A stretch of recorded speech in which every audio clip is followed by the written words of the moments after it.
ഉരുളക്കിഴങ്ങ് മെഴുക്കുവരട്ടിയാണ് ഞാൻ ഇന്ന് ഉണ്ടാക്കാൻ പോകുന്നത്. അപ്പോൾ ഉരുളക്കിഴങ്ങ് മെഴുക്കുവരട്ടി എന്ന് പറയുമ്പോൾ നമുക്ക് പെട്ടെന്ന് ഓർമ്മ വരുന്നത് എന്താ? നമ്മൾ പണ്ട് സ്കൂളിൽ പോകുമ്പോൾ പൊതിച്ചോറുണ്ടല്ലോ, പൊതിച്ചോറിലെ ഉരുളക്കിഴങ്ങ് മെഴുക്കുവരട്ടി.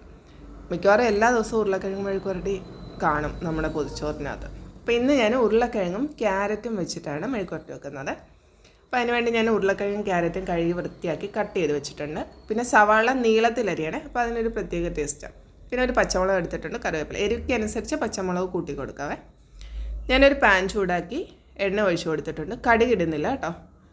പിന്നെ കറിവേപ്പില ഇട്ട് കൊടുത്തു, പച്ചമുളക്, സവാള, അതിന് ശേഷം കട്ട് ചെയ്ത് വെച്ചേക്കുന്ന ക്യാരറ്റും ഉരുളക്കിഴങ്ങും കൂടെ ഇട്ട് കൊടുക്കുവാണേ.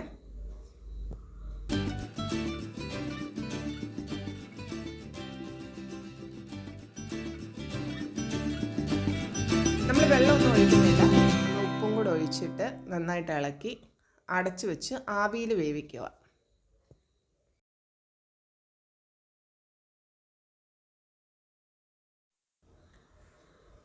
ഉപ്പും കൂടെ ഒഴിച്ച് ഞാൻ അടച്ചു വെച്ച് വേവിക്കുക. പകുതി വേവാകുമ്പോൾ നമുക്ക് മസാല ചേർത്ത് കൊടുക്കാം. അതിന് മഞ്ഞൾപ്പൊടിയും മുളക് പൊടിയും ഗരം മസാലയും കൂടാണ് മസാലയായിട്ട് ചേർക്കുന്നത്. അതും കൂടെ ഇട്ടിട്ട് നമുക്കൊന്നുകൂടെ ഒന്ന് അടച്ചു വെച്ച് നന്നായിട്ട് വേവിച്ചെടുക്കാവേ.